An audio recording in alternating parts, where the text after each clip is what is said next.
সিরুল কোরআন মাহফিলে বাদশাহ আমি গুনাহগারের সাথে তোমার পেয়ারা গোলামেরা হাত বাড়াইল। আল্লাহ মাবুদ রে,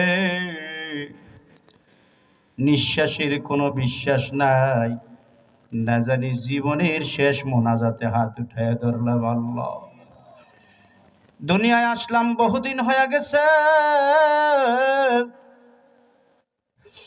যেই দিন থেকে আসলাম ওই দিন থেকে আজ পর্যন্ত যা কিছু পাইলাম সব তুমি মাওলার নেয়ামত রে মাওলা।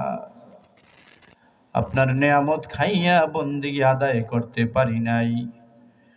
আমল নামার দিকে তাকাইলে নিজেকে গুনাহগার ছাড়া কিছু বুঝি না রে আল্লাহ। জীবনে এত বেশি অপরাধ করেছে,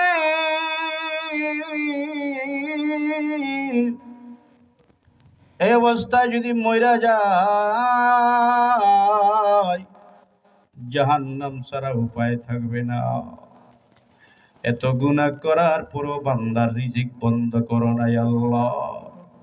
বুঝি নবীজির খাতিরে আমাদের অনেক বেশি মায়া করো মাওলা। মায়া করে বলেই তো বান্দাদের গুনাহগুলো গোপন করে রেখেছ। মায়া করো বলেই তো গোপনে গোপনে বান্দাদের রিজিকের ব্যবস্থা করেছ আল্লাহ। আয় আল্লাহ, আমরা সবাই গুনাহগার, গুনাহ মুদির বেশুমার।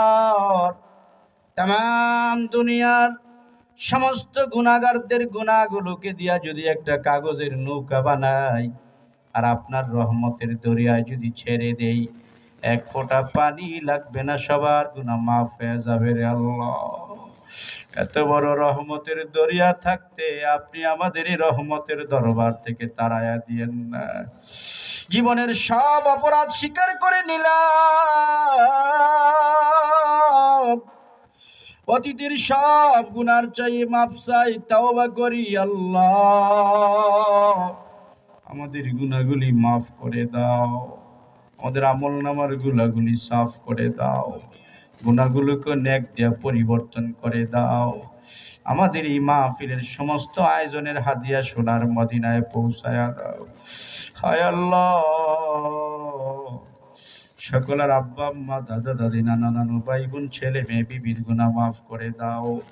বাড়ি ঘর এলাকা গ্রাম মহল্লা কাছির দূরের আত্মীয় স্বজন তাম দুনিয়ার মুমিন মুমিনাতকে মাফ করে দাও।